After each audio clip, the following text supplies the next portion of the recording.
कैसे हैं दोस्तों। 7 अक्टूबर 2023 सुबह 6:35 पर इजराइल के शहर गदेरा, हर्जलिया और एश्केलोन में एयर रेड सायरन्स एक्टिवेट हो जाते हैं और फिर कुछ ही सेकंड्स के अंदर आसमान से कस्साम रॉकेट्स की बारिश होने लगी। आयरन डोम 90% से ज्यादा सक्सेस रेट वाला ये एयर डिफेंस सिस्टम, जिसे दुनिया सबसे एडवांस्ड और इफेक्टिव एयर डिफेंस सिस्टम मानती है, कस्साम रॉकेट्स की बारिश में रेत के ढेर की तरह ढह चुका था। इस घटना ने इजरायली डिफेंस की सुपीरियरिटी के परसेप्शन को हिला कर रख दिया।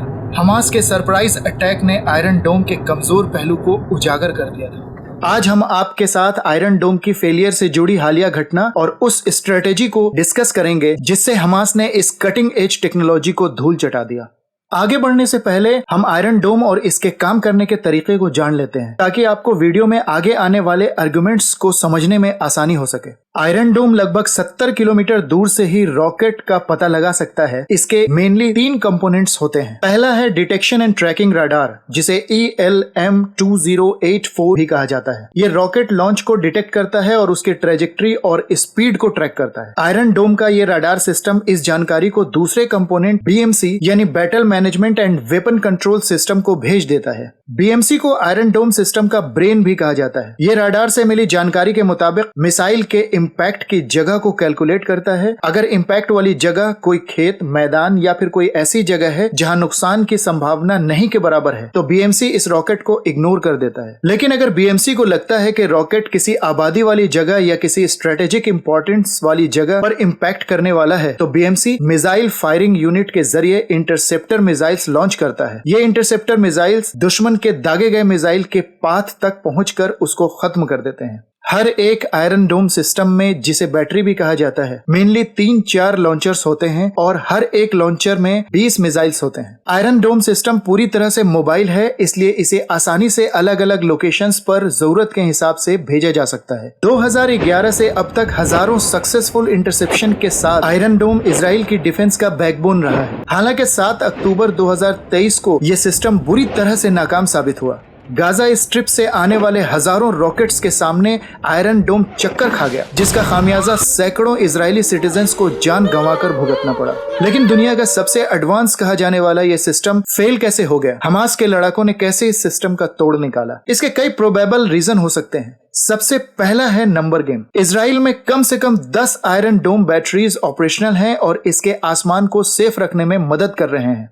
हर एक बैटरी में 60 से 70 इंटरसेप्टर मिसाइल्स होते हैं और यहीं पे झटका खा गया आयरन डोम। हमास ने एक साथ कई हजार रॉकेट्स फायर किए। 20 मिनट में लगभग 5000 रॉकेट्स इजराइल की तरफ दागे गए। दूसरी तरफ इजराइल के पास 1000 से भी कम इंटरसेप्टर्स फील्ड में तैनात थे, जिन्हें इन रॉकेट्स को खत्म करने के लिए तैनात किया गया था। आयरन डोम अगर 100% सटीक भी होते तो भी रॉकेट्स की इस बारिश को इंटरसेप्ट नहीं कर सकते थे। हमास के लड़ाकों ने आयरन डोम की इसी कमजोरी का फायदा उठाया और इजराइल को एक गहरी चोट पहुंचाई। हालांकि इजराइल पिछले 1 दशक से इस डिफेंस सिस्टम पर काम कर रहा है और गाजा पट्टी से रॉकेट्स का दागा जाना कोई पहला मामला नहीं है। इससे पहले भी इजराइल के शहरों पर सैकड़ों रॉकेट्स दागे गए हैं, लेकिन फिर भी इजराइल ने 1000 से भी कम इंटरसेप्टर्स डिप्यूट कर रखे थे। इजराइल की सोच के उलट हमास ने इस बार सिर्फ 20 मिनट में 5000 रॉकेट दाग दिए। अब सवाल ये उठता है कि इजराइल ने इंटरसेप्टर्स की तादाद बढ़ाई क्यों नहीं और हमास की इस नई स्ट्रेटेजी की वजह क्या रही होगी? तो इसका जवाब भी नंबर में ही छुपा है। हमास के जरिए फायर किए जाने वाले रॉकेट्स की कॉस्ट लगभग $600 के आसपास है, जो चीनी और रोजमर्रा में यूज होने वाले फर्टिलाइजर्स के मिक्सचर से चलते हैं। जबकि आयरन डोम के मॉडर्न टेक्नोलॉजी से लैस एक इंटरसेप्टर मिसाइल की कीमत $70,000 से $1 लाख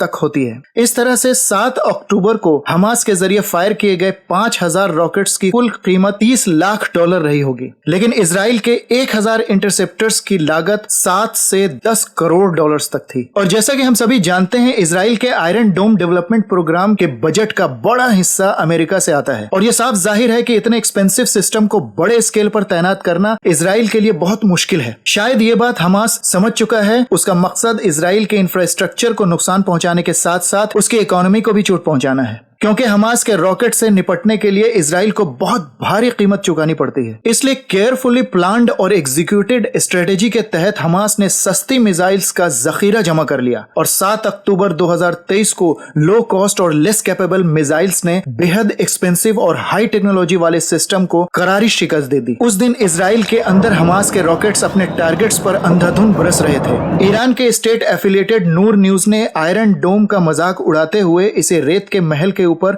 पुआल के गुंबद का नाम दिया। अब बात आयरन डोम सिस्टम के मिसाइल की भी कर लेते हैं। दरअसल दुनिया के कई एक्सपर्ट्स का मानना है कि आयरन डोम में यूज होने वाली तामीर मिसाइल्स इतनी इफेक्टिव नहीं है जितना इजराइल दावा करता है। इन मिसाइल्स को दुश्मन के रॉकेट्स को न्यूट्रलाइज करने के लिए हेड ऑन कोलिजन करना पड़ेगा या उसके अगले हिस्से को हवा में ही बर्बाद करना होगा। अगर इंटरसेप्ट करने के दौरान तामीर दुश्मन के रॉकेट के पिछले हिस्से को हिट करता है या अगला हिस्सा नष्ट नहीं हो पाता तो निश्चित रूप से ये जमीन पर गिरेगा और फट जाएगा। हालांकि ये बात बिल्कुल स्पष्ट है कि आयरन डोम ने इजराइल के सिटीजन्स को 1 दशक से भी ज्यादा समय तक सुरक्षित रखा है। 7 अक्टूबर को हुई घटना ने आयरन डोम की दरारों को जग जाहिर जरूर किया, पर यह भी समझने की जरूरत है कि दुनिया की सबसे एडवांस डिफेंस सिस्टम की भी अपनी सीमाएं होती हैं। और अंत में एक सवाल ये उठना लाजमी है कि दुनिया की सबसे तेज तर्रार इंटेलिजेंस एजेंसी कही जाने वाली मोसाद और उसके पार्टनर के रूप में सोफिस्टिकेटेड और एडवांस टेक्नोलॉजी से लैस CIA हमास के इस ऑपरेशन का पता लगाने में नाकाम क्यों रहे। कैसे हमास लंबे समय तक इन एजेंसीज के नाक के नीचे रॉकेट्स के जखीरे को जमा करता रहा। ऐसे बहुत सारे सवाल हैं जिसका जवाब इजराइल के ऑफिशियल्स देने में अब तक नाकाम रहे हैं। 7 अक्टूबर को स्टार्ट हुई ये घटना बेशक इजराइल के इतिहास की सबसे बड़ी इंटेलिजेंस फेलियर्स में से एक है। तो दोस्तों, मुझे उम्मीद है इस वीडियो ने आयरन डोम जैसे डिफेंस सिस्टम और उससे जुड़ी खामियों के बारे में वैल्यूएबल इंफॉर्मेशन प्रोवाइड की होगी। आपने ये भी जाना कि कैसे छोटा ग्रुप अपनी स्ट्रेटेजी के बल पर दुनिया के बेहद एडवांस वेपन सिस्टम को भी मात देने में कामयाब रहा। ऐसे ही इंपॉर्टेंट टॉपिक्स पर इन्फॉर्म्ड रहने के लिए इस चैनल को जरूर सब्सक्राइब कीजिए और वीडियो को ज्यादा से ज्यादा लाइक और शेयर कीजिए। मिलते हैं एक नए वीडियो में एक नई टॉपिक के साथ। तब तक के लिए गुड बाय, टेक केयर।